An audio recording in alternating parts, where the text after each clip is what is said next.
बोलती हूँ कि कोई बोले मैं रियल प्यार करता हूँ, नेवर। सब झूठ है, यस, सब ड्रामा है, बिल्कुल फेक है, फेक है। ये रीत की तरह रंग बेकार बदलना, है।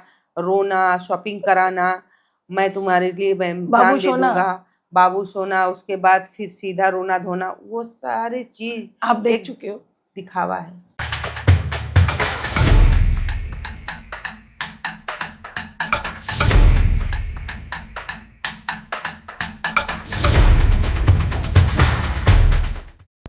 हेलो, सलाम, सत श्री अकाल, नमस्ते।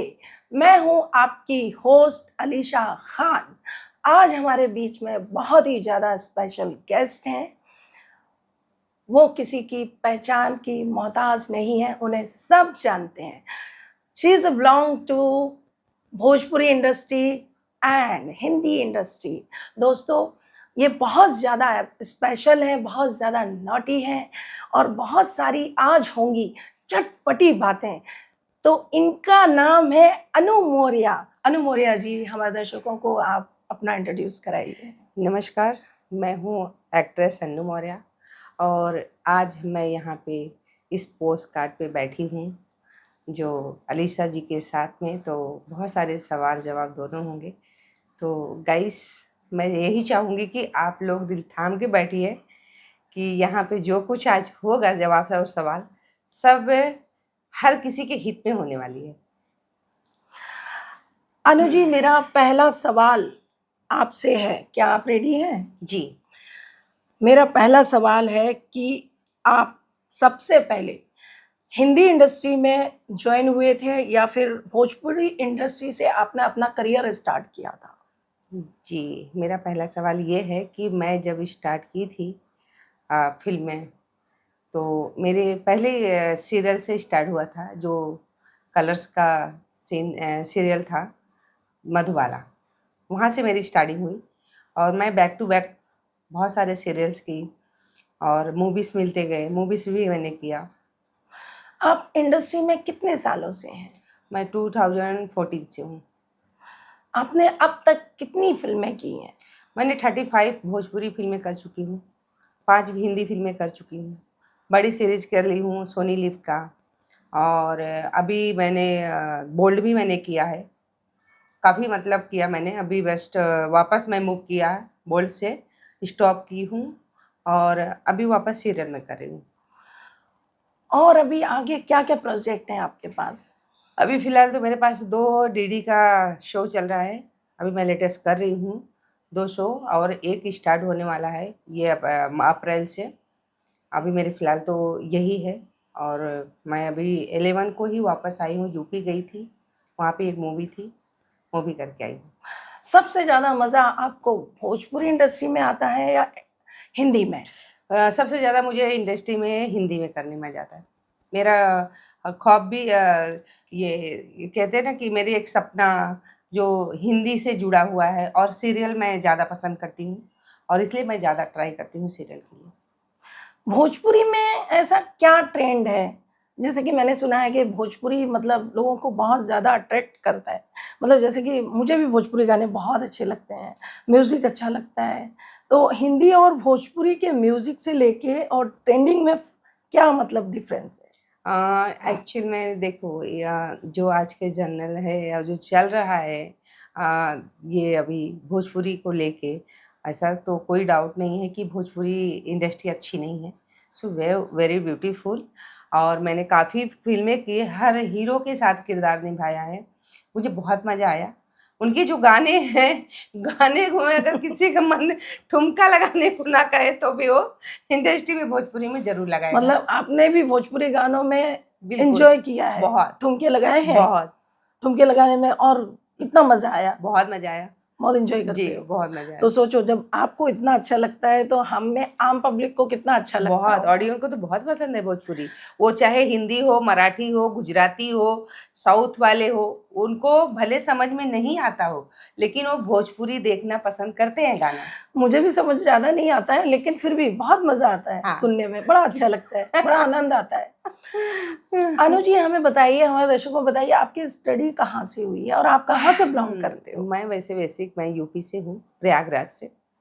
जो मेरी स्टडी भी वहीं से ही हुआ है और मैं बहुत छोटी थी तब मैं बॉम्बे आ गई थी। मेरे पूरी मतलब विद फैमिली मेरी बॉम्बे में ही थी, तो हम लोग भी बॉम्बे से वो शिफ्ट हुए। मुझे कुछ 35 इयर्स हो गए बॉम्बे रहते। Oh that's great. तो यहाँ की मुझे लैंग्वेज पूरी आती है और मैंने कुछ देखा भी। जब फर्स्ट टाइम मैं बॉम्बे आई थी, तो मुझे तो ऐसा लग रहा था कि मुझे यहाँ रहना ही नहीं चाहिए। बिल्कुल इतना मतलब इरिटेशन हो रहा था, मैं इतनी रोई हूँ। यहाँ आने के बाद मैं बोली पापा को, नहीं मुझे घर यूपी वापस लेके चलो, मुझे यहाँ नहीं रहना है, मुझे बिल्कुल पसंद नहीं। फिर धीरे-धीरे कैसे-कैसे अपने आप को मैनेज करते-करते अभी आदत हो गई। जब आप रोते थे, जब आपको यहाँ पे मुंबई में अच्छा नहीं लगता था, तो आपकी फैमिली आपके साथ थी जी। या आप अकेले रहते थे नहीं, नहीं, यहाँ? मेरी फैमिली, मेरे पापा, मम्मी, मेरी बहन, मेरा फिर क्यों भाई। आपको अच्छा नहीं लगता था? अब मैं यहाँ के लोग, यहाँ का कल्चर, जो यहाँ का मराठी लैंग्वेज था, कुछ हमारे जो अगल-बगल में थे। पहले मेरा घर जो था चौल में था। फर्स्ट जब मैं आई तो वो चौल के हिसाब से वहाँ बहुत ज़्यादा मराठी का एरिया था। तो उन लोग वहाँ पे किड़बिड़-पिड़बिड़ कुछ समझ में ही नहीं आ रहा था कि वो लोग क्या बोल रहे हैं।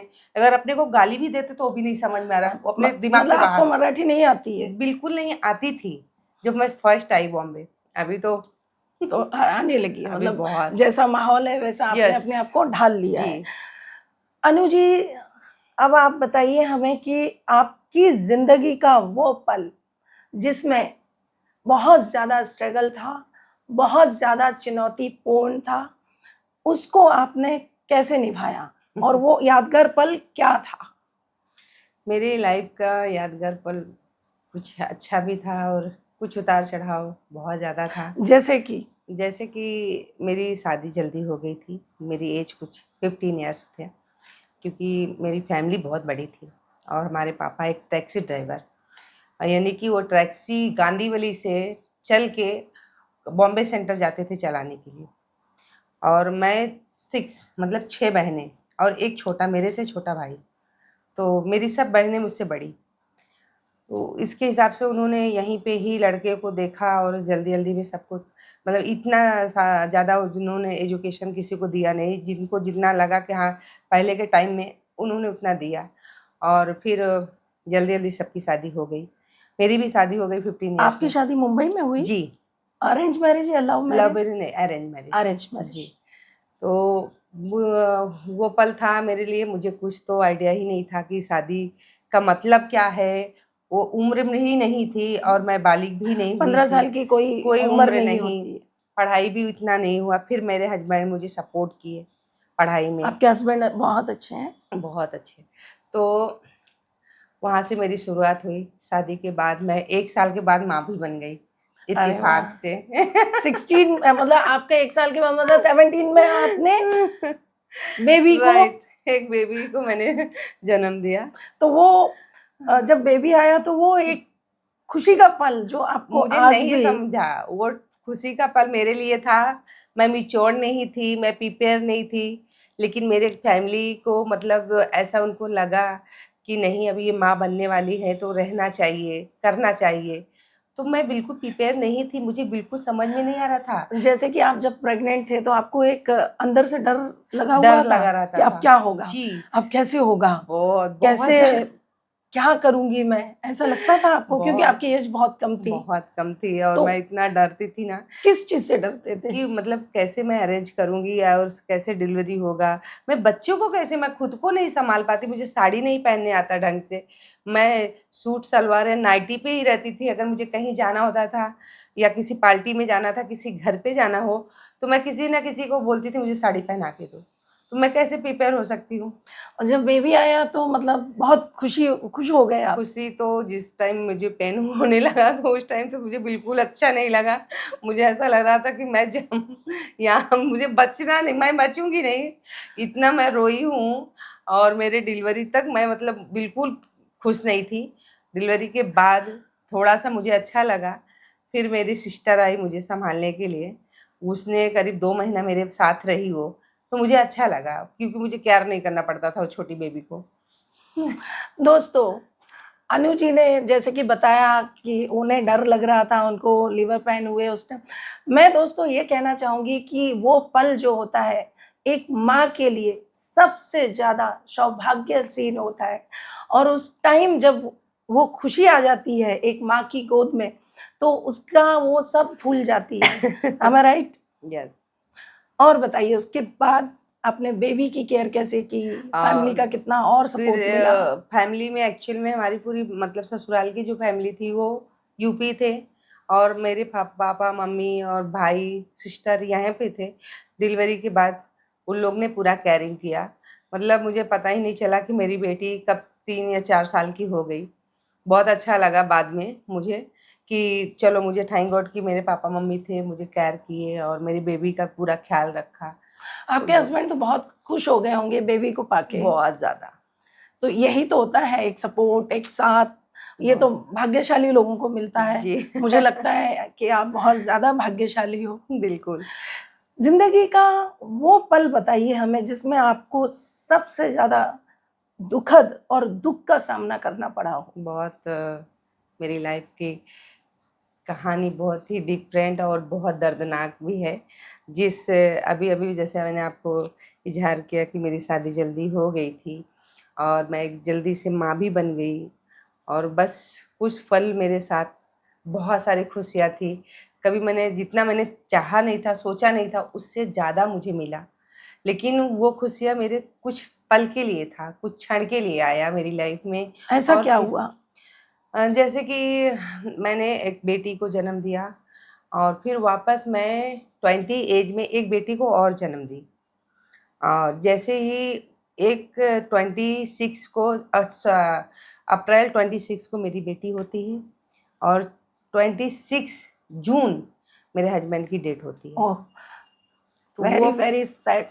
वो पल मैं आई समझ नो सकती सॉरी। हूँ उस चीज़ को, इसके मैं आगे समझ मैं सकती हूँ कि अपनों को खोने का जो दर्द होता है, जिस पे गुज़रती है, उसी को ही पता रहता है।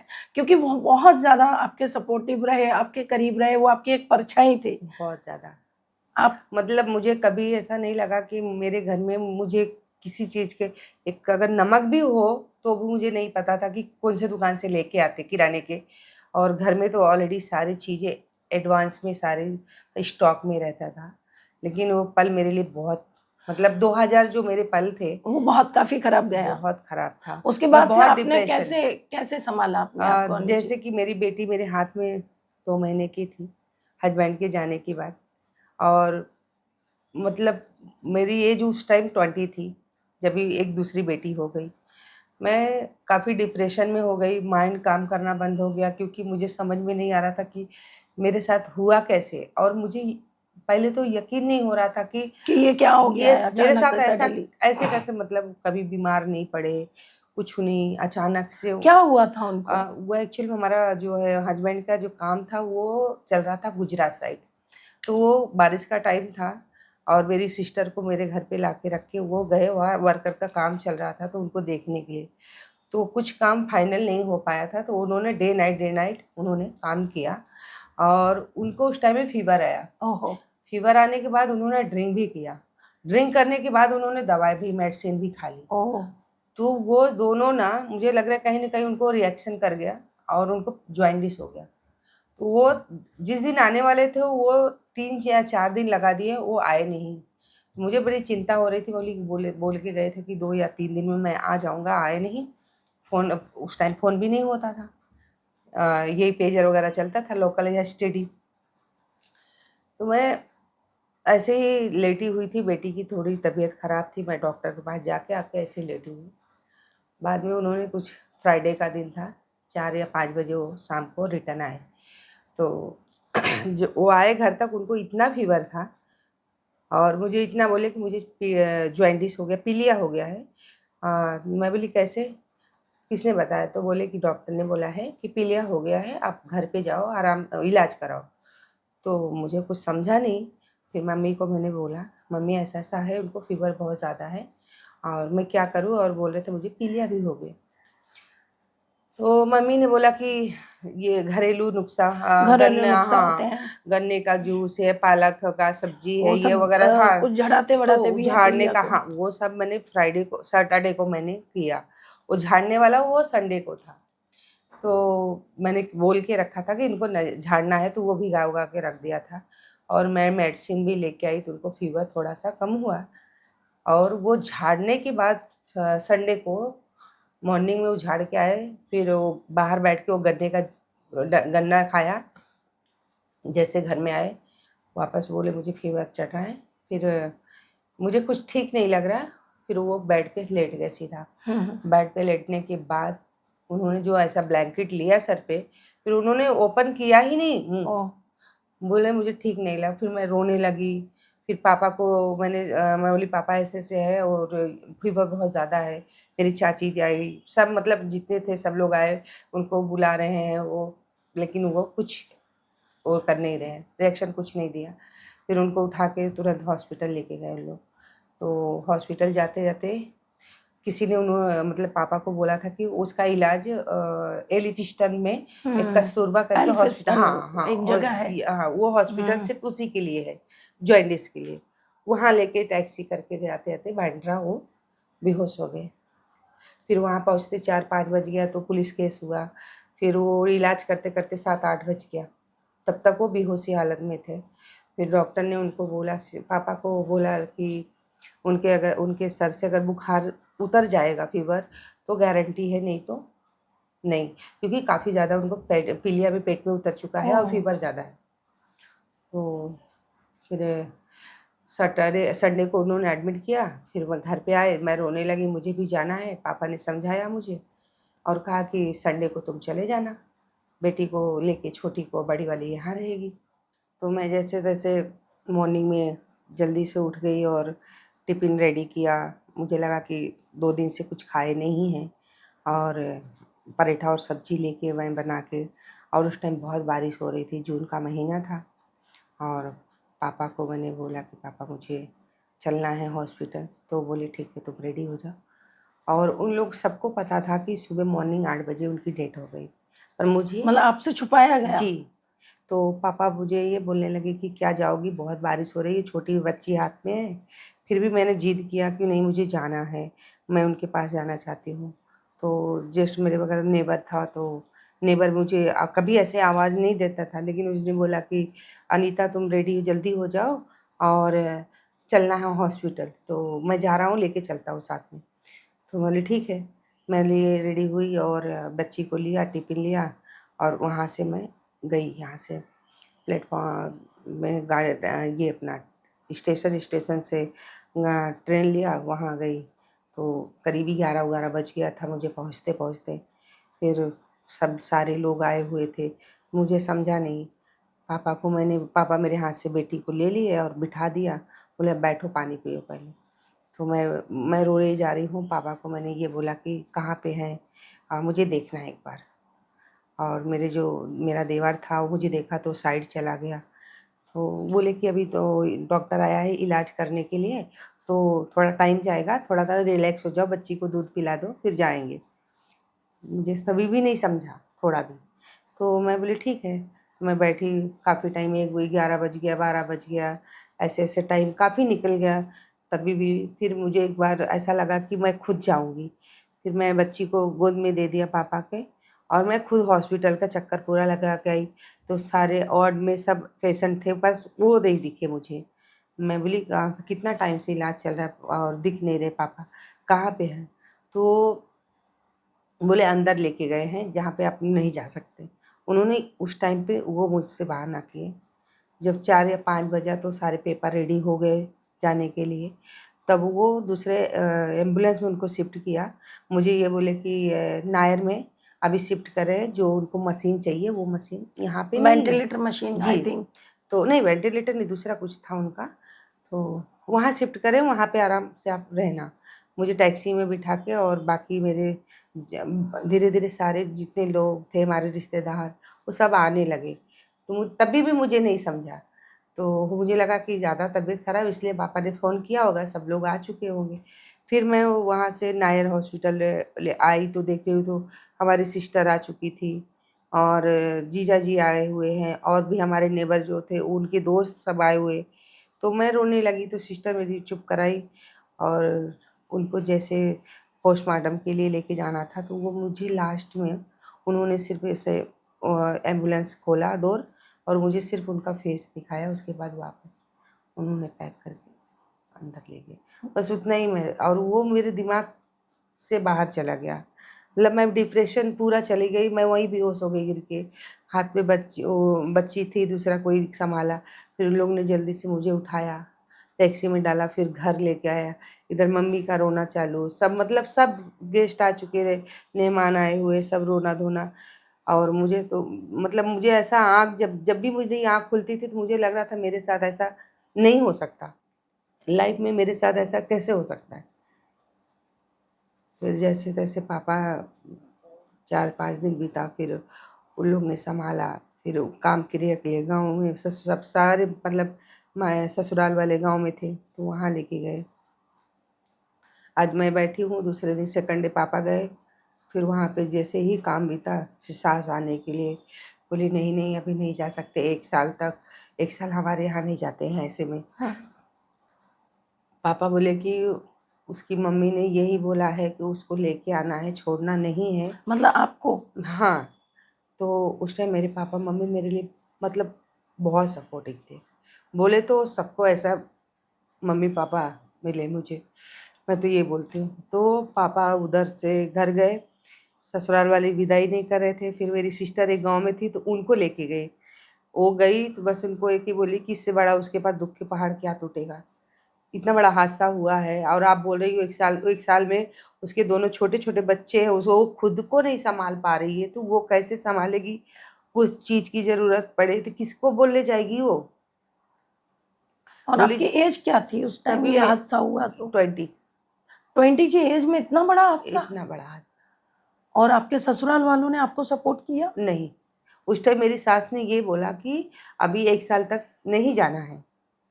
मतलब मायके नहीं मायके जाना है? नहीं जाना है, यहीं रहना है गाँव में ही। तो पापा का बिल्कुल मम्मी तो बिल्कुल मतलब उनको कहना था कि जब तक मेरी बेटी नहीं आएगी तब तक मैं खाना नहीं खाऊँ, मुझे मेरी बेटी चाहिए। मेरी सिस्टर आई घर पे, 1 दिन के अंदर में मुझे लेके आ गए प्रयागराज।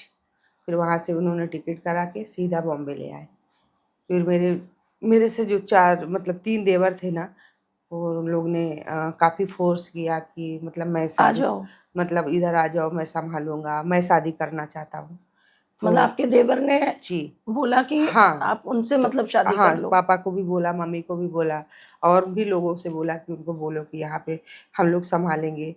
तो पापा ने बोला नहीं, मेरी बेटी जब तक खुद से प्रिपेयर नहीं होगी, वो खुद से मुँह से नहीं बोलेगी तब तक मैं कोई डिसीज़न नहीं ले सकता। तो काफ़ी 2-3 साल ऐसे मेरे पापा के घर में रही और मेरे देवर की सबकी शादी हो चुकी थी। तो मुझे ऐसा लगा कि नहीं, मुझे वापस वो ज़िंदगी नहीं जीना है। ऐसा मैंने क्या पाप किया था, जो इतनी बड़ी मुझे सज़ा मिली। वापस किसी का घर उजाड़ के अपना घर बसाना तो अच्छी बात नहीं है। फिर मैंने पापा को बोला नहीं, मुझे नहीं जाना है। आप हमें ये बताइए कि मतलब ये सब इतना बड़ा हादसा हो गया, आपने अपने आप को आपके मतलब फैमिली ने आपको सपोर्ट किया, सँभाला, मतलब क्या आज आज भी आप उस अंधेरे में हो अंदर-अंदर? आपको ऐसा महसूस होता है ना? बिल्कुल, मैं एक पल भी नहीं भूली हूँ उनको आज भी, है ना? बिल्कुल नहीं भूली हूँ, एक पल भी नहीं भूलती हूँ उनको। मेरा सुबह होता है तो उनके से मतलब मैं भगवान की जब दिया बत्ती करती हूँ ना, वो मुझे ज़रूर, क्योंकि वो थे ही इतने अच्छे हाँ, इंसान। तो फिर आपने ये शुरुआत कैसे की? अपने आप को पूरा समेटा, बच्चों को सँभाला, ये ये स्ट्रॉन्गनेस कहाँ से आई आपके अंदर? ये एक्चुअल में मैं 2003 में मेरी सेकंड शादी जब हुई, पापा ने मेरी सेकंड शादी की क्योंकि उम्र कम थी, 2-2 बच्चे, और उनका कहना था कि मैं अपने मतलब बेटी को इस रूप में मैं कभी नहीं देख सकता। वो भी घर में सबसे छोटी मैं, तो उनको बिल्कुल अच्छा नहीं लग रहा था, तो कहीं न कहीं से एक रिश्ता देख लिया उन्होंने। एक आपके लिए? हाँ, गरीब फैमिली से। तो उन्होंने शादी का ऐसे ही कोई अ, धूम-धाम से नहीं, एक नॉर्मली होता है ना अपनी फैमिली बुला के घर पे सिंदूर चढ़ाना, मंगलसूत्र पहनाना, उस तरीके से मेरी ये सेकंड शादी को करा दिए। तो सेकंड शादी आपकी सक्सेसफुल बनी? नहीं, यहाँ से तो मेरी ज़िंदगी का एक जो आज मैं इस लाइन में हूँ और मैं यहाँ तक पहुँची हूँ, कहीं न कहीं कुछ मेरी एक वो कहावत तो आपने सुनी होगी ना कि एक बैकिंग सपोर्ट होना बहुत बैकिंग लाइफ में एक सपोर्ट होना। लेडीज़ के लिए होना ज़रूरी है। तो वो बैकिंग सपोर्ट समझ जाओ कि मुझे एक सिंदूर और मंगलसूत्र का जो नाम दिया मिला हस्बैंड से, उसके बाकी का जितने सफ़र थे अब तक मैंने तय किया है खुद से। आपके सेकंड हस्बैंड मतलब आप आपसे कितना प्यार करते हैं वो? मेरे सेकंड हस्बैंड मुझसे बहुत प्यार करते हैं, नो डाउट। पर कहीं न कहीं वो कहते हैं ना कि अपने बच्चे तो बच्चे होते हैं और दूसरे बच्चे किसी को भी आस नहीं आती, थोड़ा टाइम के लिए अच्छा लगता है। उन्होंने कभी बच्चों में फ़र्क किया है? बहुत। तो बच्चों को इतना मतलब इग्नोर करना, लाइक कभी नहीं करना, तो मुझे कहीं न कहीं ये चीज़ को गिल्टी फ़ील हो रहा था कि मम्मी-पापा ने मेरी शादी यहाँ किया ही क्यों? तो मुझे खुद को ऐसा लग रहा था कि मैं करूँ क्या? एक हाउसवाइफ़, ना तो मैं इतनी एजुकेशन मेरी अच्छी और ना ही मेरी कुछ मुझे नॉलेज भी है बॉम्बे का, कुछ भी अता-पता नहीं, मैं करूँ क्या? मेरे हस्बैंड ने मुझे सिलाई सिखाया था। अच्छा। तो उनके रहने के बावजूद भी पापा को हुए उन्होंने बोला था इनको सिलाई मशीन देना, इसको सीखने का शौक है। तो मैं घर पे बैठे-बैठे खाली टाइम पे वो करती थी। तो उनके जाने के बाद मैं वो थोड़ा-सा अपने वर्क पे ज़्यादा ध्यान दी। और यहाँ जब शादी हुई, तो शादी के बाद हस्बैंड का मेरे बच्चों से जो लगाव था, जो मिलना चाहिए, जो उनको हक था, वो नहीं मिल पा रहा नहीं था। मिला।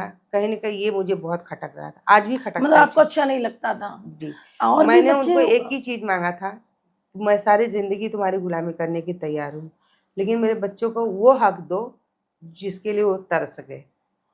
मतलब जिससे वो कभी जो उम्र थी उनकी, एक तो छोटी थी 2 महीने का, तो उसने तो बाप का फेस भी नहीं, जो बड़ी वाली 4 साल की थी, तो वो थोड़ा बहुत उसको देखा है, नॉलेज अभी तो उम्र में वो चीज़ कहीं न कहीं हस्बैंड के अंदर में मैंने बहुत कोशिश की समझाने की और लेकिन उनके अंदर मतलब नहीं कोई आया। परिवर्तन तो नहीं हुआ।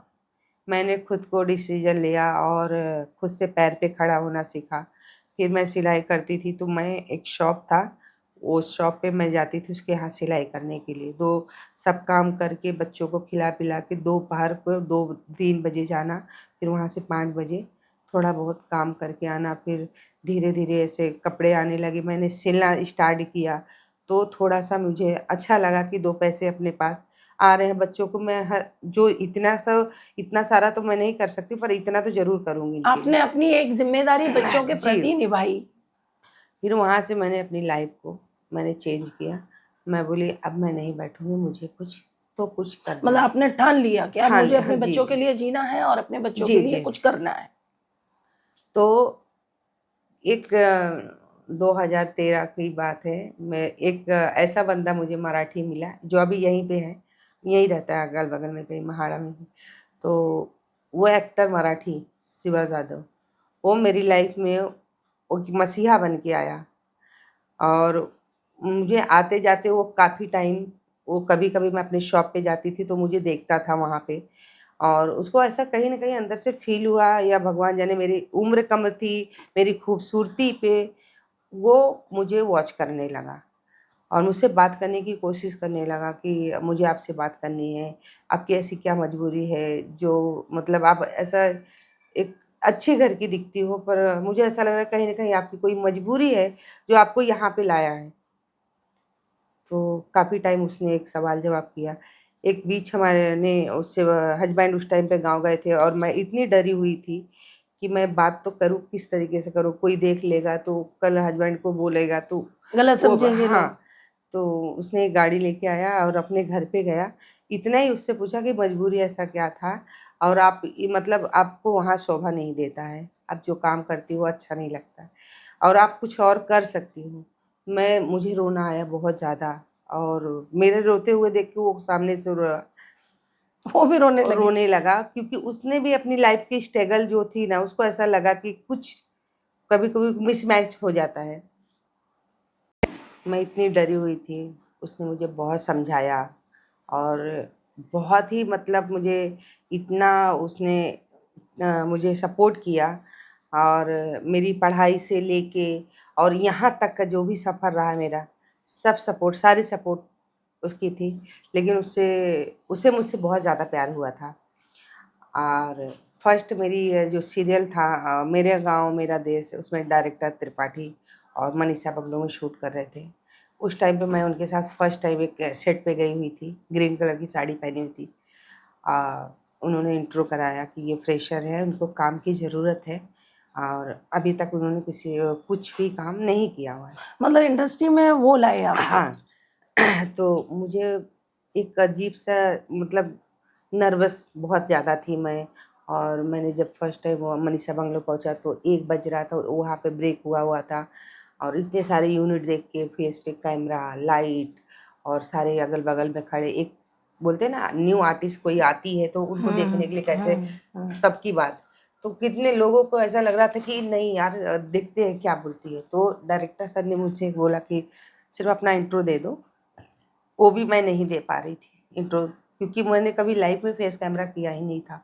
एक हाउसवाइफ़ मैं, एक घर की प्रॉपर हाउसवाइफ़ और मुझसे हो नहीं पाया। उन्होंने 2-3 बार 4 बार रीटेक की मैंने, नहीं हुआ तो बस इतना बोले कि कोई बात नहीं बेटा हो जाएगा। और मुझे रोना आया जब मैं बाहर निकली तो मुझे रोना आया इसलिए कि मैंने अपने साथ-साथ तो इनका भी इंसल्ट करवा दी और मैं कर भी नहीं पाई। खुद का नाम नहीं बोल पा रही हूँ मैं। मतलब आप शूटिंग पे गए तो मतलब ये प्रॉब्लम फेस हुई। बहुत ज़्यादा गिल्टी लगा मुझे। तो मैं बोली मुझे नहीं जाना चाहिए, मुझे नहीं करना है शूटिंग लाइन में और वो एक्टर और उसके कीड़ा तो एक्टर को तो रहता ही है कि भाई मैं कर रहा हूँ तो ये करेगी बंदी।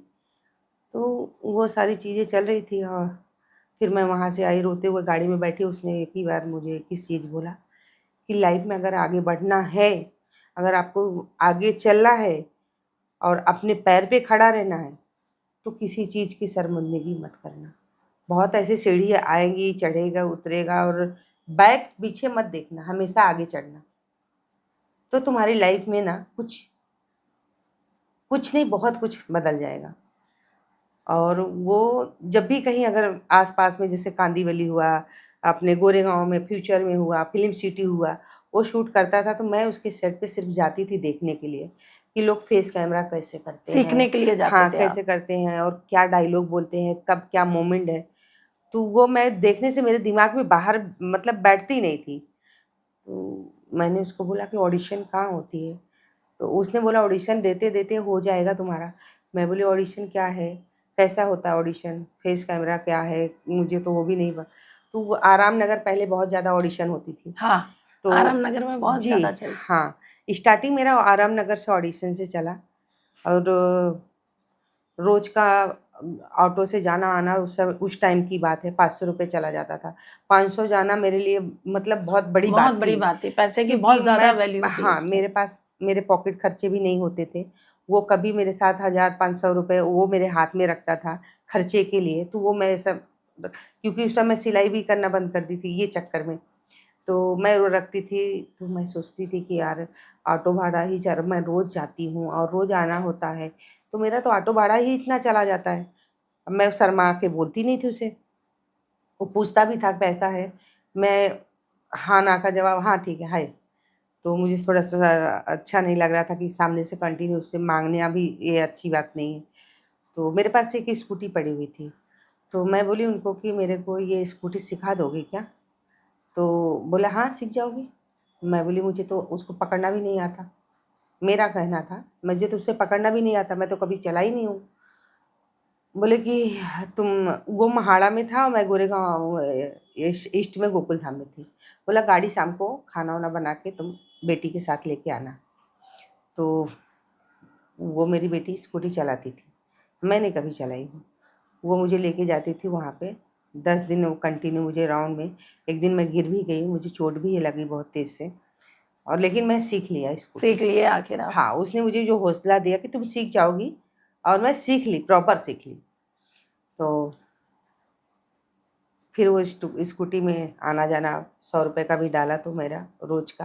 मैंने 1 साल पूरा कंटिन्यू ऑडिशन दिया, सिर्फ़ आराम नगर, कोई शूट नहीं किया।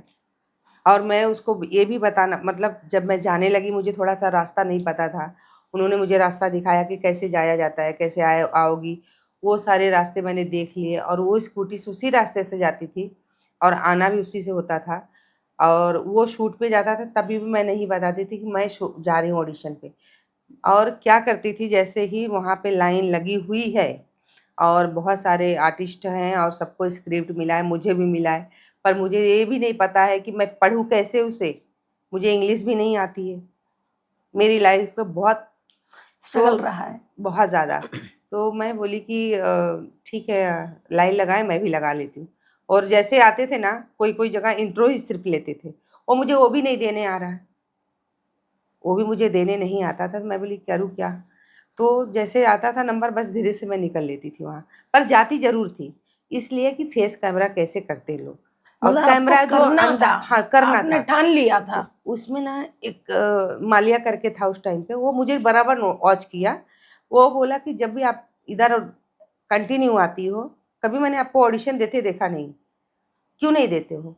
तो मैंने उसको मतलब बोला कि मुझे बोलने भी नहीं आ रहा है और फेस कैमरा भी नहीं करने आता, तो मैं कैसे दूँगी? तो बोला, अरे जितने सारे आर्टिस्ट आते हैं और उनको भी नहीं आता है, सिर्फ़ यहाँ आते हैं, प्रोफ़ाइल छोड़ के जाते हैं। वो भी आप करोगी तो धीरे-धीरे, धीरे-धीरे आपको आदत हो जाएगी। जो अंदर का जो डर है ना, वो डर निकालो पहले। उनका कहना ये था कि डर निकालो, फेस पे आप कैमरे के पास खड़े हो जाओगे, एक बार ना वो डर धीरे से फिर उसके कहने से मैं थोड़ा अंदर जाने लगी। धीरे-धीरे, धीरे-धीरे, धीरे मुझे वो सारी चीज़ें नॉलेज होने लगा कि कैसे कैमरा का प्रोफ़ाइल है, इंट्रो कैसे देना है, वो करना। पढ़ने की टेंशन, स्क्रिप्ट मिला तो पढ़ने का टेंशन। फिर मैं गोकुलधाम में मेरी एक टीचर है जो बहुत अच्छी है। फिर मैंने उनको बोला, मैम मुझे पढ़ाई करनी है। अच्छा, आपको पढ़ने का बहुत शौक था। हाँ, मुझे पढ़नी है। मुझे इंग्लिश नहीं आती और पर मेरा जो स्क्रिप्ट आता है वो इंग्लिश होती है। तो वो भी मुझे नहीं आ रहा है, तो मैं कैसे कर पाऊँगी? फिर मैं उनके पास 2 घंटा जाती थी दोपहर को पढ़ने के लिए। जो लंच के ब्रेक के बाद जब उनका टाइमिंग होता था, 2:30 बजे आती थी वो अपनी क्लास, फिर वो 2 घंटा मुझे देती थी। मैंने उनसे आपने सीखा सब। उनसे मैंने सीखा। मेरा दूसरा सवाल आपसे ये है अनु जी, कि ज़िंदगी की जो आपकी उपलब्धि थी, ये सब सीखने के बाद जो आपकी उपलब्धि थी, वो हासिल आपने कब की? वो हासिल मैंने मेरे 1 साल देने के बाद वो मैं सक्सेस हुई। वहाँ से सिलेक्शन हुआ मेरा मधुबाला, डीडी वन कलर्स का शो था मधुबाला। उसमें हर्षवर्धन यानी कि राजा मुराद की मैं वाइफ़ का कैरेक्टर चुना गया था मुझे। वो मेरे लिए मतलब बहुत ही प्यारा और मतलब उसकी खुशी के हिसाब नहीं, बोलते ना, एक पहली बार मुझे कोई चैनल पे देखेगा, टीवी पे देखेगा। मुझे जब कास्ट किया गया कि आपका 2 दिन का शूट है और एसजे स्टूडियो में था और ये कहाँ स्टूडियो था ये मुझे नहीं पता। फिर मैंने उनको फ़ोन किया शिवा को, मैं बोली कि मेरा कल शूट आया है 2 दिन का और लेकिन वो स्टूडियो कहाँ है वो मुझे पता नहीं है, कैसे जाऊँगी? बोला, मैं लेके चलूँगा ना, कर लोगी ना? ऐसा बोला। मैं बोली, हाँ, बिल्कुल कर लूँगी। कॉन्फिडेंस आ गया आ आपको। गया। 1 साल मैंने ऑडिशन दिया, शूट नहीं किया मैंने। देख के ही कॉन्फिडेंस हाँ, ले लिया तो आपने। वो बेचारा मुझे सुबह मॉर्निंग में 7 बजे, 8 बजे का कॉल टाइम था, 7 बजे मुझे लेके निकल गया। फिर वो कैरेक्टर मैंने 2 दिन का प्ले करते 15 दिन चला गया। मेरे लिए मतलब उस टाइम जिस टाइम मैंने फर्स्ट सीरियल किया था मधुबाला साइड कैरेक्टर, उसका बजट 1500 रुपए था। क्या था? मतलब आपको 1500 रुपए मिले। पर डे का 1500 रुपए था। वो मेरे लिए 15 लाख के बराबर था। आप खुश बहुत बहुत हुए ज़्यादा। होंगे उस टाइम। खुशी इसलिए ज़्यादा, पैसे से ज़्यादा खुशी ये था कि मैं एक घर की हाउसवाइफ़, आज मैं एक पर्दे पे आ रही हूँ, मतलब सारे बंधन तोड़ के आप निकल गई। निकल लिए। और वो सीरियल मेरे लिए 15 दिन चला। मतलब मैं बहुत हैप्पी हुई थी। और आपने और पूरा एक्टिंग वैक्टिंग सब करके दिखा दिया। हाँ, कोई कुछ नहीं, कुछ भी नहीं, बेबाक बिल्कुल। वो जो बेबिंदास। अंदर का जो डर था, वो मैंने यहाँ पे ही छोड़ आई थी। जो डर था वो 1 साल पॉलिश मतलब करने, हस्बैंड क्या बोलेंगे, गांव वाले क्या बोलेंगे, किसी की हस्बैंड से परवाह तो नहीं। बहुत लड़ाई है मेरे जो हो गई हस्बैंड से, लड़ाई। बहुत ज़्यादा। यानी कि शादी का टूटने का मतलब जो हमारा एक रास्ता था ना जुड़ने का, वो ऐसा हो गया, टूटने वाला था। और बहुत लड़ाई हुई, यहाँ तक कि मीडिया में बात पहुँच गई और पुलिस स्टेशन में कंप्लेन भी हो चुका मारा-मारी में। फिर भी मैं बोली मैं पीछे नहीं हटूँगी।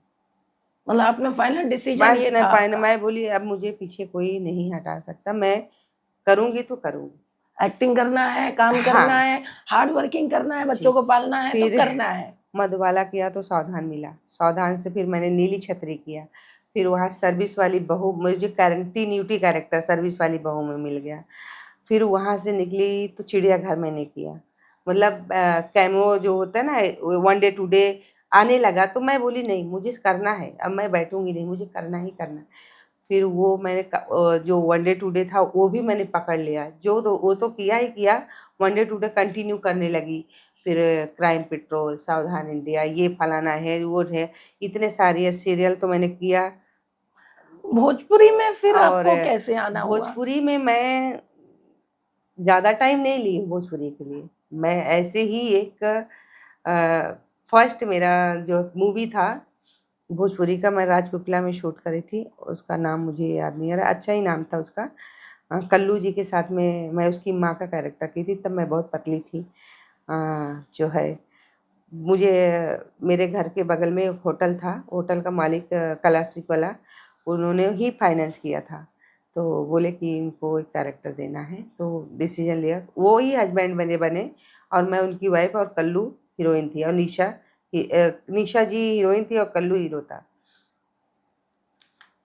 वो भोजपुरी मैंने फर्स्ट किया कभी 2000 करीब 16-17 में। और उसके बाद फिर जैसे ही लोगों को लगा कि हाँ नहीं ये भोजपुरी के लिए परफेक्ट है, और बहुत सारे इनके लुक अलग अलग हम कर सकते हैं, तो मैंने खेसारी के साथ, पवन जी के साथ, निरहु जी के साथ, रितेश जी के साथ, मतलब एवरीथिंग, जितने हीरो मतलब हैं आपने धमाल मचा दिया। धमाल मचा दिया, बहुत सारी फिल्में की। और उसके बाद मैंने करीब, अब जाके मैंने थोड़ा सा भोजपुरी से बैक ले लिया, और मैं वापस अभी हिंदी सीरियल के लिए चालू कर दी, क्योंकि मेरा हिंदी सीरियल तो मेरा हॉबी था कि मैं जब भी करूँगी मैं सीरियल में, मुझे चाहिए सीरियल तो रहना है। तो सीरियल भोजपुरी के लिए आज भी ऑफर आता है कि करना है, लेकिन आउटडोर की वजह से मैं थोड़ा सा अवॉइड कर देती हूँ, नहीं जाती। यूपी में ही बेसिक उनका शूट होता है, तो जाना आना मेरे लिए बहुत अनकम्फर्ट होता है, तो मैं नहीं जाती हूँ। तो ये मेरी लाइफ का बहुत बड़ा स्ट्रगल था। अब मेरा तीसरा सवाल आपसे ये है अनु जी कि ये जो बोल्ड इंडस्ट्री है, इसके दौर के बारे में हमें बताइए। क्या आपने इसमें कदम रखा है? जी, बोल्ड इंडस्ट्री हर लड़कियों के लिए बहुत ही टफ है। पहली बात तो जितने हमारे आर्टिस्ट हैं जो बोल्ड कर रही हैं, कोई अपनी खुशी से नहीं करती है, कहीं ना कहीं उनकी कोई ना कोई एक मजबूरी है जो करवा रही है। और बोल्ड में देखा जाए तो लोगों की नज़र जो है, देखने वालों को, लोगों को लगता है कि नहीं ये गलत है, ये गलत कर रही हैं, पर मेरे हिसाब से, मेरी नज़र से इसमें कोई गलत नहीं है। क्योंकि गलत इसलिए नहीं है कि यहाँ पर्दे के पीछे लोग गलत काम करते हैं, वो तो कैमरे में अपने सिर्फ बॉडी को दिखाया है, ना कि उन्होंने गलत काम किया है। तो मेरे हिसाब से मुझे नहीं लगता कि लड़कियां गलत काम कर रही हैं। आपको कभी कोई बोल्ड इंडस्ट्री से यानी बोल्ड के लिए कोई ऑफर आए हैं और उन्होंने आपने एक्सेप्ट किया हो? नहीं, मैंने आज तक मेरे इंडस्ट्री से मैंने कोई भी, चाहे हिंदी सीरियल हो या भोजपुरी में या बोल्ड से, मुझे बहुत सारे ऑफ़र आए, और मैंने कभी कॉम्प्रो से बात नहीं किया। कॉम्प्रो को मैंने हमेशा, मतलब काम को मैंने छोड़ा है, मुझे काम नहीं चाहिए। मैंने इसलिए छोड़ा है कि जब मुझे काम की ज़रूरत थी, जब मुझे पैसे की ज़रूरत थी, तब किसी ने सपोर्ट नहीं किया था। सपोर्ट नहीं किया। तब मैंने अपने मेहनत से मैं आगे बढ़ी हूँ। आज मेरे अंदर जो भी टैलेंट है, जो मैं लोगों के साथ बैठती उठती हूँ, आज हर चीज़ों के लिए, वो मैंने खुद से चुना है। मैं एक ही चीज़ लोगों को बोलती हूँ कि अगर मेरे अंदर टैलेंट नहीं है तो मुझे काम मत दो, मेरा काम देखो, उसके बाद आप काम दो मुझे। और आप क्या कहना चाहेंगी कि मतलब कैसा फील होता है आपकी लाइफ में या पिछली लाइफ में? पिछली लाइफ का जो मेरा हिस्सा था वो बहुत खूबसूरत था, आज भी मैं उनको नहीं भूल पाती हूँ, और न मैं भूल पाऊँगी। और पिछला देखा जाए तो दर्द बहुत है, और आज का दौर जो है, मेरे लिए, मेरे हिसाब से, मेरे बच्चों के लिए मैं बहुत हैप्पी हूँ, खुश हूँ, और मुझे जैसा चाहिए था मेरा घर, ऊपर वाले के देन से मैंने इस इंडस्ट्री में आने के बाद मेरे 3-3 खुद के फ्लैट हैं और मैं अच्छे से मतलब रहती हूँ। मेरा एक बेटा है 10 साल का, 4th स्टैंडर्ड में है। तो मुझे जो लाइफ़ चाहिए, जो खुशी चाहिए, आज कोई भी डिसीज़न लेना हो, आज वही हस्बैंड कहना बहुत बड़ी बात है। जो हस्बैंड मेरे इतने लड़ाइयाँ, झगड़े, मीडिया तक बात पहुँच गई, आज वही हस्बैंड बेसब्री से मेरा इंतज़ार करते हैं कि अन्नू घर कब आओगी? खाने के लिए क्या आप वेट दोनों कर। साथ में हैं अभी? हाँ, हाँ, साथ में। मतलब पैचअप हुआ पैचअप हुआ। और फिर उसके वो बाद उन प्रॉब्लम नहीं हुए? जी नहीं, वो उनको समझ में आ गया कि ये आगे छोड़ने वाली नहीं है और उनको ऐसा मैंने उनको ये भी बोला था, मैं इंडस्ट्री में जाऊँ या कहीं भी जाऊँ, आपको अगर ऐसा लगेगा कि मैं अपनी खूबसूरती को इस्तेमाल करूँगी या किसी और के साथ चली जाऊँगी, तो नेवर। अगर जाना होता तो पापा-मम्मी का डिसीज़न नहीं सुनती, मैं खुद का डिसीज़न लेती और मैं अच्छी लाइफ़ सेट करती। क्या आपने अपना ये जो डिसीजन था अपने हस्बैंड के साथ रहने का, वो एक जो मसीहा था आपकी ज़िंदगी में जो आया, क्या आपने उस आप वहाँ पे स्ट्रॉन्ग थे? उसे पता था कि आप अपने हस्बैंड के साथ ही रहने वाले बिल्कुल, हो? बिल्कुल। आज भी उनको वो तो स्टार्टिंग से उनको सारी चीज़ें पता था कि उनका कभी उन्होंने हस्बैंड ऐसा बोला था कि आप अपने हस्बैंड को छोड़ दो? नहीं, कभी कभी नहीं बोला नहीं, आपने? कभी नहीं। पर हाँ, उनकी दिली इच्छा थी कि मैं उनके साथ लाइफ़ टाइम रहूँ। वो शादीशुदा नहीं था और हम दोनों में बहुत अच्छा मतलब एक बोलते हैं ना बॉन्डिंग था और हर दूसरे का हर चीज़ मैच करता था। मतलब मेरी सोच से लेके खाने तक, यानी कि बिना बोले वो कहते हैं ना कि एक आवाज़ हो जाती है, तो उस तरीके से हमारी मतलब लाइफ़ एक रिस्पेक्ट थी रिस्पेक्ट रिश्ते में, और सपोर्ट था। बहुत ज़्यादा रिस्पेक्ट थी। कभी ऐसा तू तड़ाका से, कभी हमारे बीच में ऐसा तू-तू मैं-मैं झगड़ा क्या आज भी वही रिस्पेक्ट वही है। कायम है? यस। तो लेकिन उस बहुत काफ़ी लॉन्ग टाइम हो गया हमारे रिश्ते को ब्रेक देके, क्योंकि वो शादीशुदा नहीं थे तो उनकी ज़िद ये थी कि मैं ऐसे ही रहूँगा सिर्फ़ रिलेशनशिप में, क्या मुझे उन्होंने शादी। शादी की? तो मैंने बोला कि नहीं, अभी मम्मी उनकी उम्र हो गई थी। तो मैंने बहुत मतलब उनको फ़ोर्स किया कि शादी अब तुमको करना ही पड़ेगा। उन्होंने 3 से 4 लड़कियाँ देखी, रिश्ता आया लेकिन ना करते-करते तो एक दिन मैंने बोला अगर आप शादी नहीं करोगे, तो मैं बीच में से निकल जाऊँगी। मेरे कहने से बंदे ने शादी भी किया और शादी की पूरी तैयारी मेरे से करवाया बंदा ने और बारात से लेके समझ जाओ हर चीज़ से अटेंड करवाया मुझे और मैं रो-रो के की हूँ कि ये मैंने अपने पैरों पे क्या कुल्हाड़ी मारा। इतना बड़ा दिल आपके पास कहाँ से आया? तो बता रही हूँ, जब जिस दिन उसकी शादी हो रही थी, वो शादी से लेके वो बोलते हैं ना वो मंडप तक, वो सब जगह मुझे उसने बिठा के रखा था। और सबसे बड़ी बात है वो शादी की रात में ही जिस दिन उसकी शादी होके उसकी बीवी घर आई, उसी दिन उसने बोला था कि अन्नू कोई और नहीं है, वो मेरा प्यार है। मैं उसे लाइफ टाइम नहीं छोड़ा, वही वो उसका वादा था। मैं चाहे दुनिया के कोने में कहीं रहूँ पर मैं इसका साथ नहीं छोड़ूँगा और वो अपनी बीवी को ये चीज़ बता दिया था। फिर मैं उसी रात निकल गई थी, घर आ गई, बॉम्बे आ गई, वो 10 दिन के बाद आया।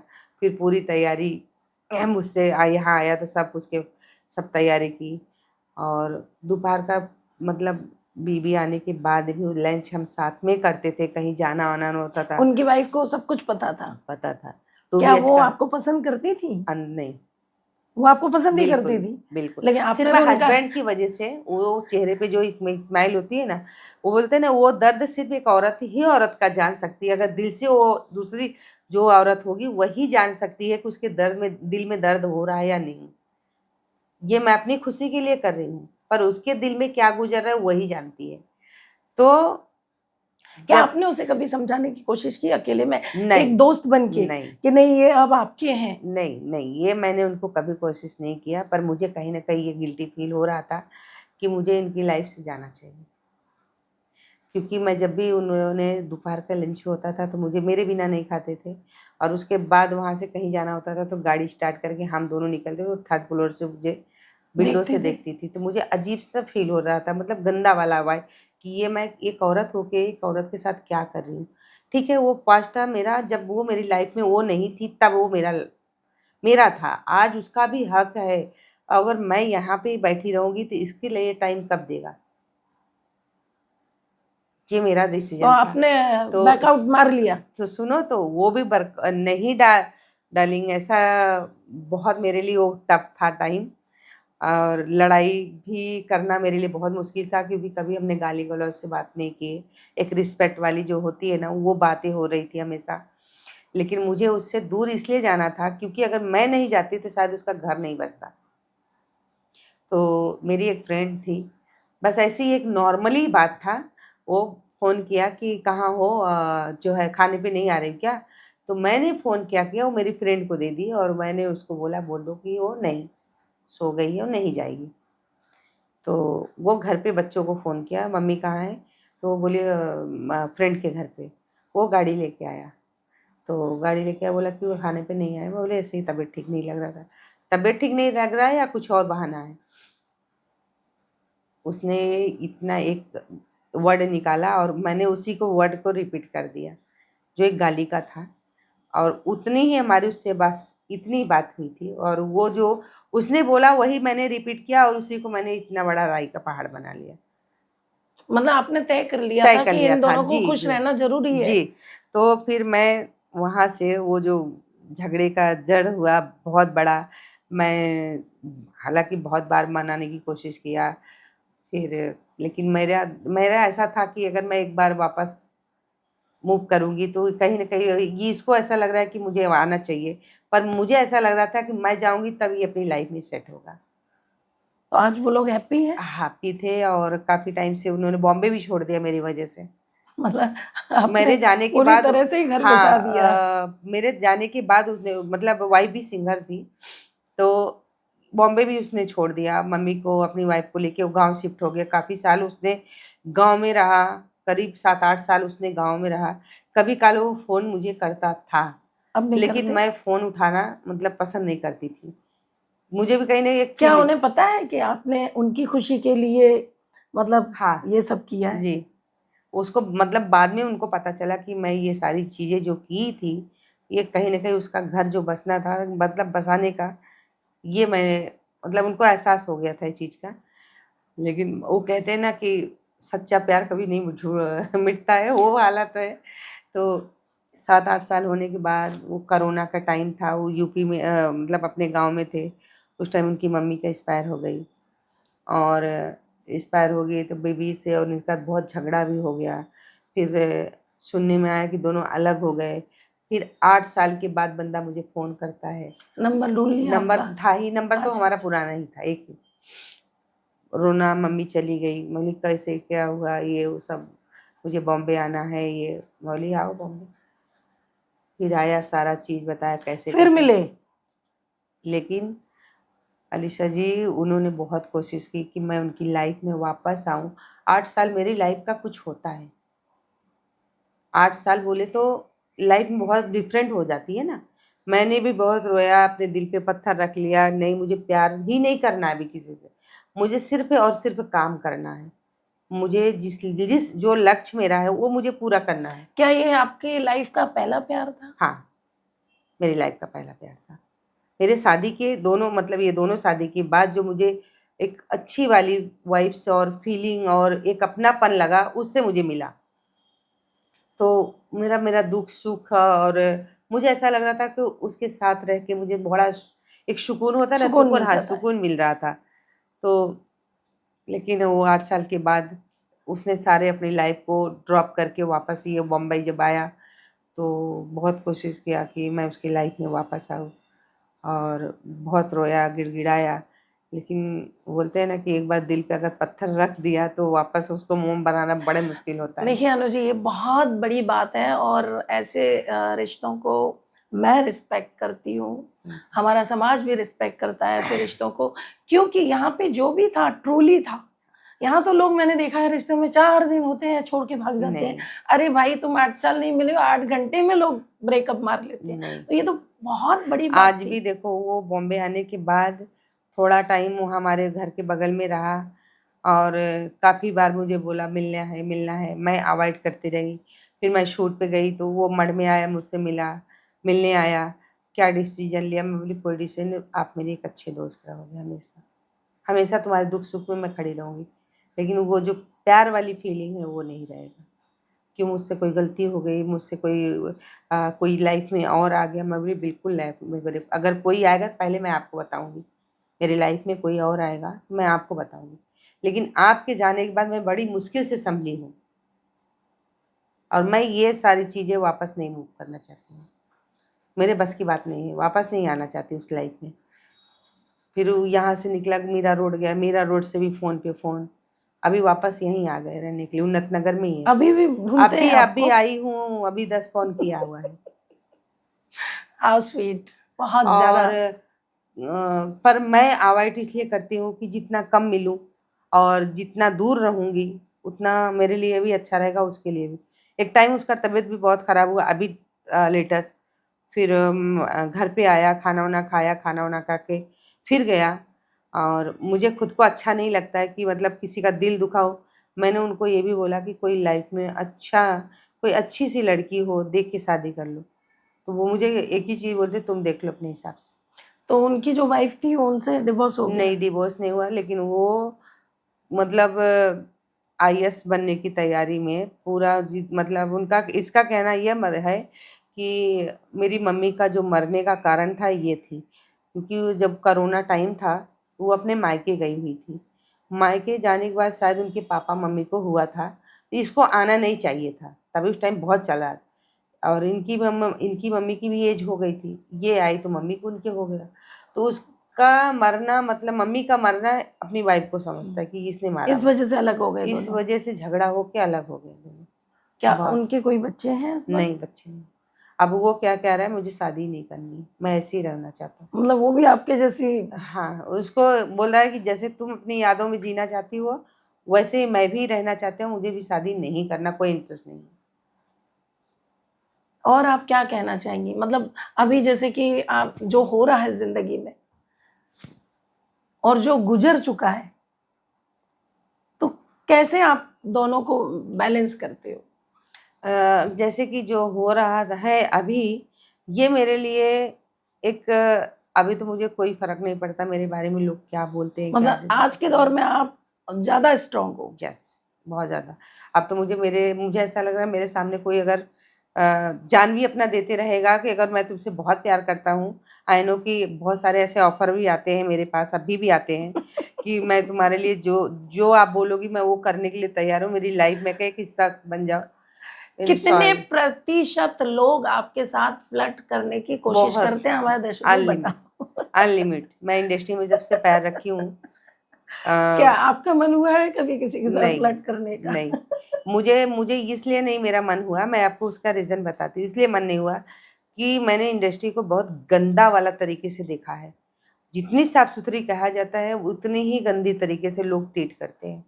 फ्लर्ट यहाँ जगह पे बैठे रहेंगे, हम दोनों स्क्रिप्ट पढ़ते रहें, तो हम लैला मजनू बन गए, सूट पैकअप हुआ और चलो घूमने। हम हाँ, घूमने जाते हैं, वहाँ से हुआ जैसे निकले और हम तुमको नहीं जानते, तुम हमको नहीं जानती हो। मैंने लड़कियों को जो रोते हुए देखा है, औरतों को, लड़की तो छोड़ो ठीक है, वो तो नाबालिग हैं, उनका पहला मतलब लाइफ में प्यार होगा या सेकंड होगा, आई नो जो भी हो, बट यहाँ तो एज में औरतें रोते हुए मैंने देखा है, बिलखते हुए देखा है। किस एज की औरतों को ज्यादा पसंद करते हैं लोग? 30 प्लस। तो मतलब उनके साथ भी फ्लर्ट करने की कोशिश बहुत करते ज़्यादा, हैं? बहुत। मैं तो इंडस्ट्री में अगर शूट करने जाती हूँ तो उसमें 2 या 4 औरतें तो टूटी हुई होती है प्यार के रिश्ते में। और मैं उनको यही समझाती हूँ कि तुम्हारे जैसे बेवकूफ़ तो कोई नहीं हो सकता। इसलिए नहीं हो सकता कि आज तुमने इंडस्ट्री में पैर क्यों रखा? क्यों रखा? उसका रीज़न क्या है? बॉयफ्रेंड पटाने के लिए? नहीं, अपने पैर पे खड़ा होने के लिए। अपने पैर पे खड़े हो जाओ यार, आपके पीछे 10 लोग हैं, आपको सपोर्ट करेंगे। आप प्यार के पीछे जाओगे, आपको कोई सपोर्ट नहीं करेगा। वो क्या करेगा प्यार? 10 दिन, महीना, साल, 2 साल आपके साथ रहेगा। उसके बाद सीधा कोई और अच्छी मिली तो निकल जाएगा। आज के दौर के जो रिश्ते हैं अनु जी, और एक दौर था कभी, वो रिश्ते ज्यादा अच्छे हुआ करते थे या ये? नहीं, जो वो एक दौर था, जो दिल से रिश्ता निभाया जाता था, वो ठीक था। अभी कोई दौर अच्छा नहीं है और कोई किसी से आज की डेट में अगर कोई बोले, मेरे हिसाब से, मेरे तजुर्बे से मैं बोलती हूँ कि कोई बोले मैं रियल प्यार करता हूँ, नेवर। सब झूठ है, यस, सब ड्रामा है, बिल्कुल फेक है, फेक है। ये रील की तरह रंग बेकार है। बदलना, रोना, शॉपिंग कराना मैं तुम्हारे लिए बाबू जान दे सोना दूंगा, बाबू सोना, उसके बाद फिर सीधा रोना धोना, वो सारी चीज आप देख एक चुके हो। दिखावा है। पर्दे के पीछे वो सब दिखावा है, मैंने रियल सुना लाइफ में जियो। है मैंने सुना है अभी जैसे कि इंडस्ट्री में पहले से बहुत ज्यादा गंद फैला हुआ है, तो ये गंद फैला कौन रहा है? यही चल रहा है, हर किसी के पीछे सिर्फ एक है, लड़की और मर्द। जो मर्द हैं वो औरतों के पीछे पागल हुए हैं, और औरतें हैं पैसे के पीछे पागल हुई हैं। तो इसमें भारी नुकसान किस रिश्ते, ये जो चल रहा है, हाँ, तो इसमें सबसे ज्यादा भारी नुकसान किसको उठाना पड़ता है? औरतों का। औरतों को नुकसान इसलिए उठाना पड़ रहा है कि अपनी तो पूरी जिंदगी लुटवा तो दी, आदमी का कुछ नहीं जाता, आदमी को कोई नहीं बोलता। बोलता किसको है? औरतों को बोलता है, लड़कियों को बोलता है कि तुम क्या घास नहीं खाती, घास खाती हो, अनाज नहीं खा रही हो। लोग यही बोलते, सवाल जवाब कल के डेट में कोई ऊंच नीच हो गया।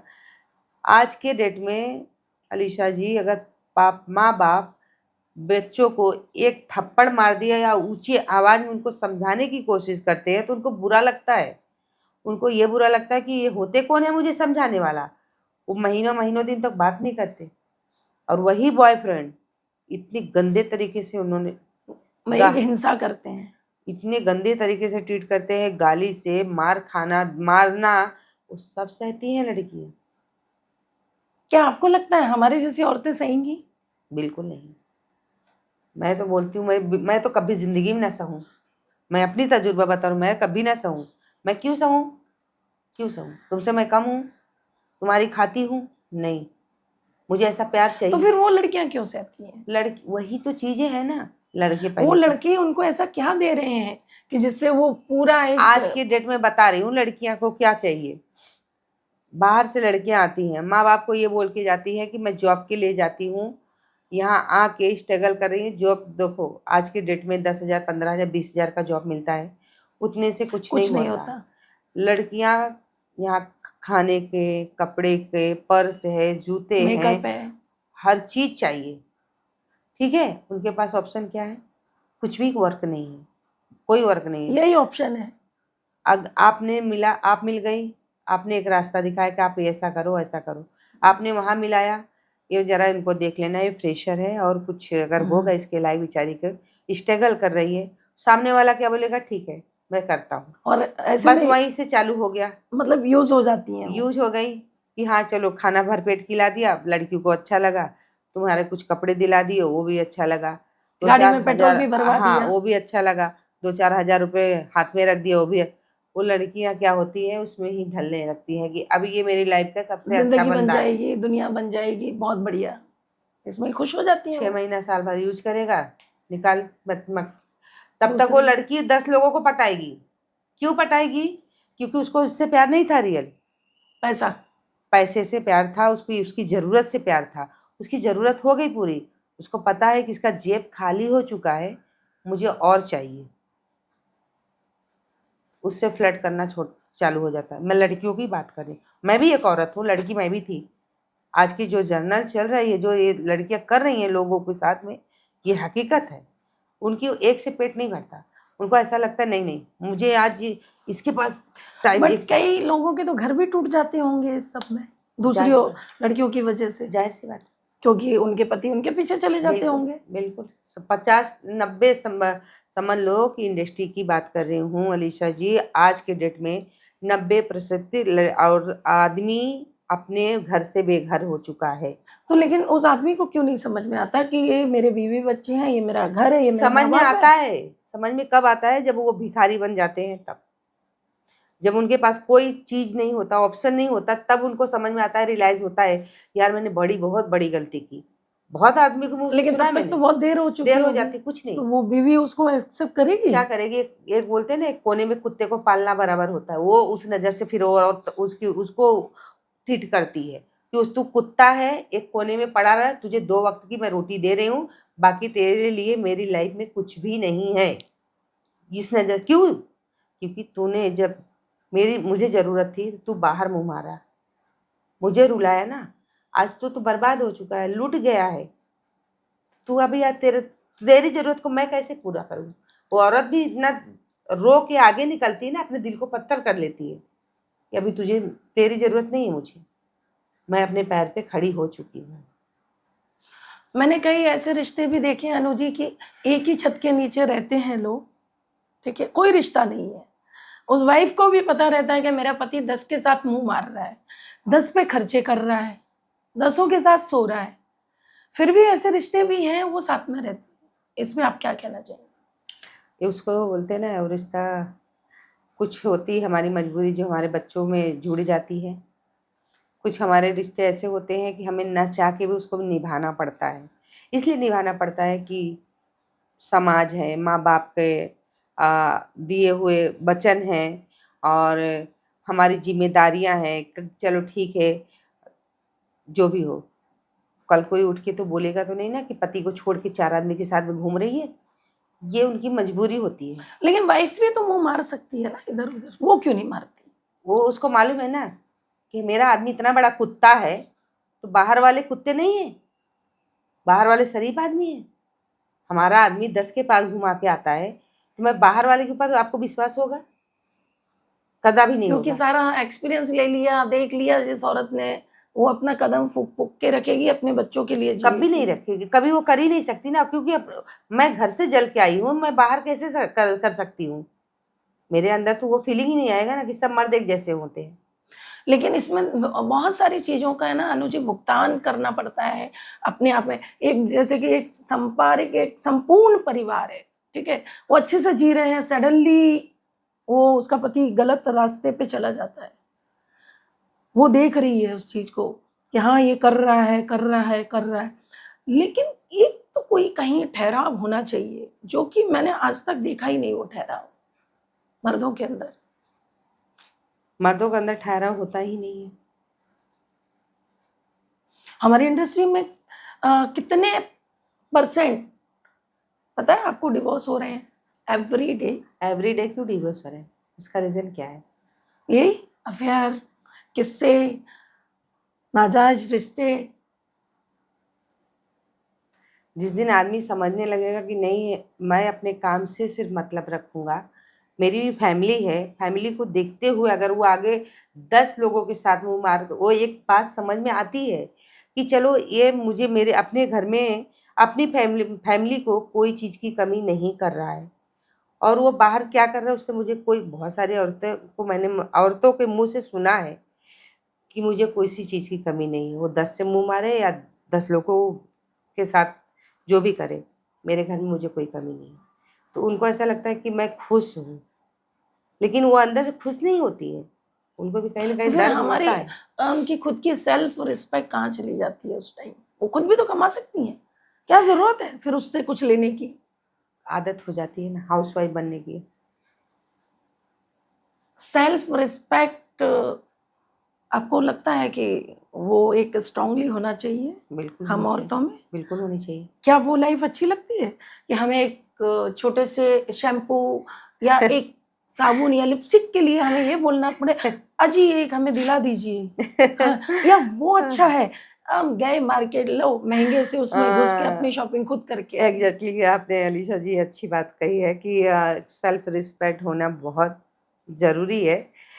जब मैं अपने हस्बैंड के साथ हुआ करती थी तो मुझे ऐसा सेकंड तो मुझे कोई चीज़ की ज़रूरत होती थी तो मैं 4 दिन पहले सोचती थी मैं माँगूँ या या नहीं नहीं मांगे? माँगूँ? माँग लूँगी, नहीं मिला तो मुझे गुस्सा आ जाएगा, झगड़ा हो जाएगा। और आज के दौर में मुझे लग रहा है कि जब से मैंने अपने पैर पे खड़ी हुई हूँ, मेरे हस्बैंड अपने खुद के अंडरवियर भी नहीं लाते हैं। उनको मालूम है कि ये जाएगी तो अपने हिसाब से सारी चीज़ें लेके आती। और मुझे बड़ा खुशी होता है कि मैं आज जो इंसान मुझे एक बोलता है तिरस्कार था, आज वही इंसान मुझे आविष्कार दे रहा है ना, तो मुझे बहुत बहुत अच्छा आनंद लगता है। मिलता है, बहुत ज़्यादा आनंद मिलता है। और सबसे ज़्यादा खुशी की बात तो ये है कि आप दोनों आज भी साथ में हैं, हाँ, इतना सब होके। हो के भी। मतलब आप एक-दूसरे को अंडरस्टैंड हाँ, किया, संभल गए, तो यही तो रिश्ते हैं। क्योंकि मेरा सँभलना इसलिए ज़रूरी था कि मेरे पापा-मम्मी का ये बहुत दिल से इच्छा थी और मैं बहुत छोटी फैमिली से मतलब मिडिल क्लास फैमिली से मैं बिलॉन्ग भी करती थी। और मैंने अपने पापा को जो गरीबी देखा था और बहुत गरीब इंसान थे वो, जो मुझे हम लोगों को जैसे लड़कियों की, इतनी लड़कियों की शादी करना, फिर पढ़ाना, खिलाना बहुत मतलब बड़ी बात है उनकी। बड़ी बात है। आज मेरे पापा मम्मी, मैं और अच्छे संस्कार देना, हाँ, वो बहुत इम्पोर्टेंट बच्चों था। को एक अच्छे आज संस्कार में ढालना। मेरी जितनी सिस्टर हैं, कोई अगर ऐसा कह दे कि गुण बोलते हैं हर हुनर उनके अंदर मिलेगा। ऐसा नहीं कि सिर्फ़ खूबसूरती ने दिया है तो कोई हुनर नहीं है। हर खाना बनाने से लेके सिलाई-बुनाई से हर हुनर है। कोई हर अपनी लाइफ़ में सब खुश है, हैप्पी है।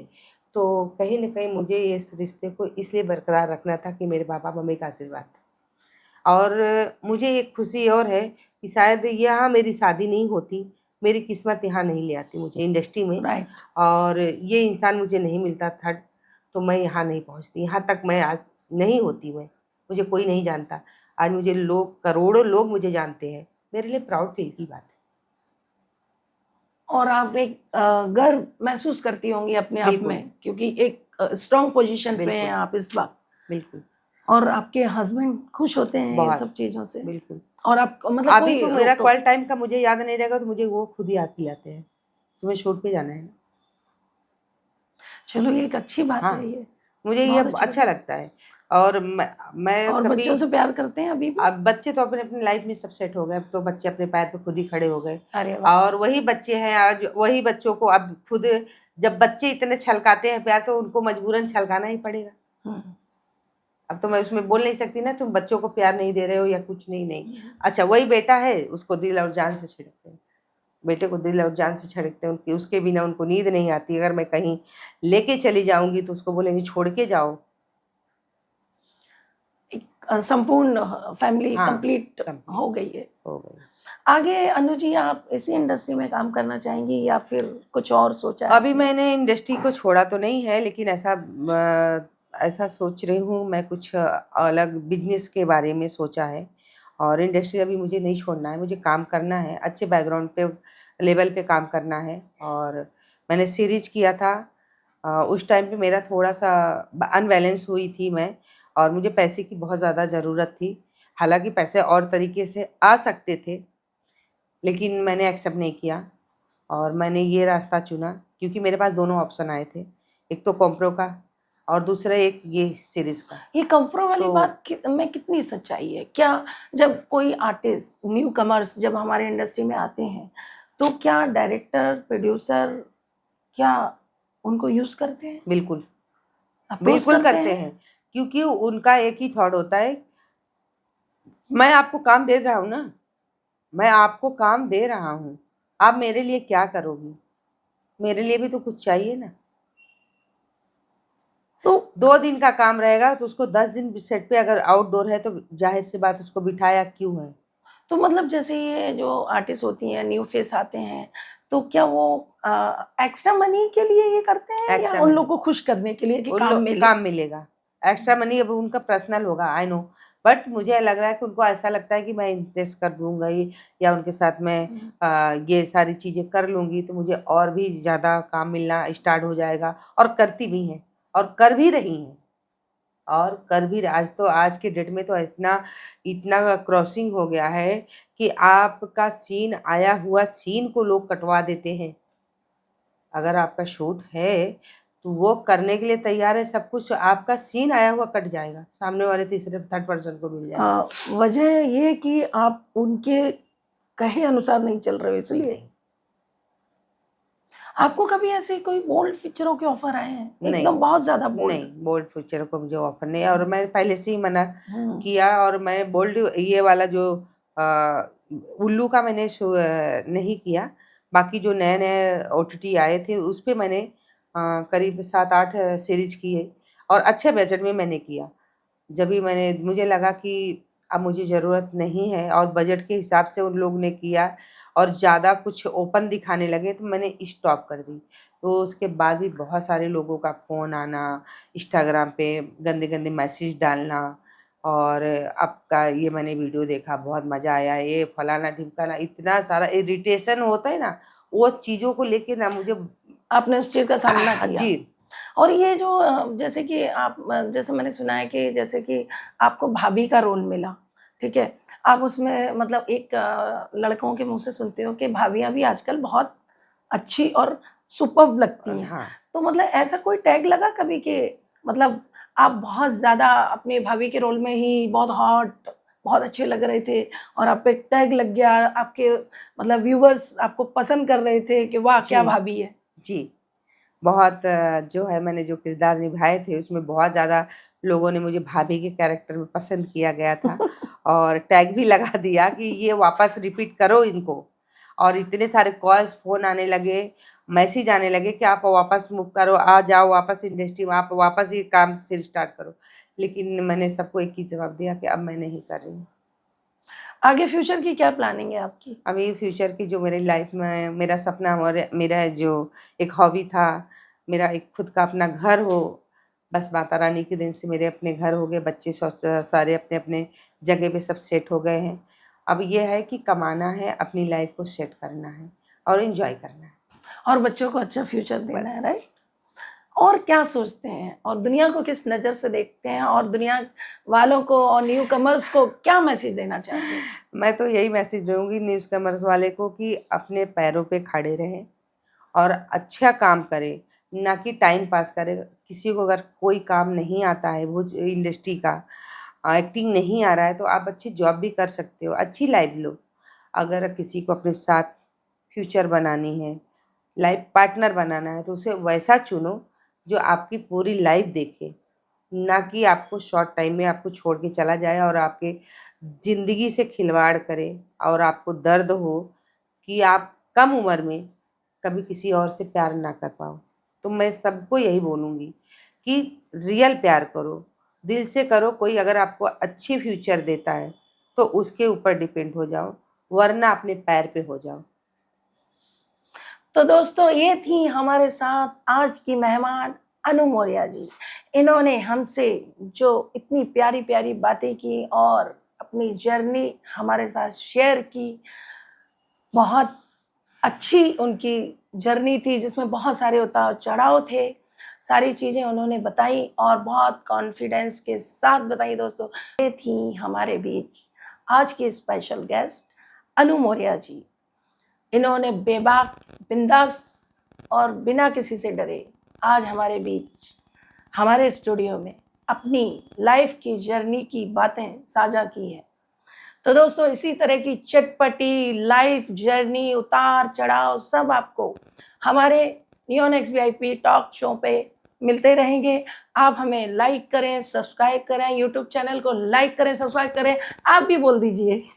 जी हाँ गाइस, आज जो भी हमारे बीच में अलीशा जी से गपशप जो हुई है पोस्टकार्ड में और मैंने बहुत सारी चीज़ें जो बोला है, अगर उसमें कोई भी अगर ऐसा वर्ड मैंने अगर यूज़ किया है तो पहली बात तो मैं माफ़ी चाहती हूँ और इनके चैनल को सब्सक्राइब और लाइक ज़रूर करें और बहुत सारे लोगों को अपने इनका सपोर्ट करने की बहुत ज़्यादा ज़रूरत है। तो आगे का फिर से हम लोग वापस मिलेंगे बहुत जल्द नेक्स्ट जो है अपने पोस्टकार्ड पे और उस पे बहुत सारे चर्चा होंगे रियल लाइफ के बारे में। तो दोस्तों आप चाहते हैं कि अनु जी हमारे पास दोबारा आएँ तो बहुत सारे कमेंट कीजिए, मेल कीजिए, जल्दी से जल्दी बताइए क्योंकि टाइम लिमिट की वजह से पूरी स्टोरी आधी अधूरी है अभी तक यस और भी गाइस, हमें आगे जानना है क्योंकि ये है ही इतनी स्वीट। तो थैंक हमें यू गाइस, ऐसे ही लाइक कीजिए, शेयर कीजिए दोस्तों। बहुत-बहुत शुक्रिया, तहे दिल से शुक्रिया।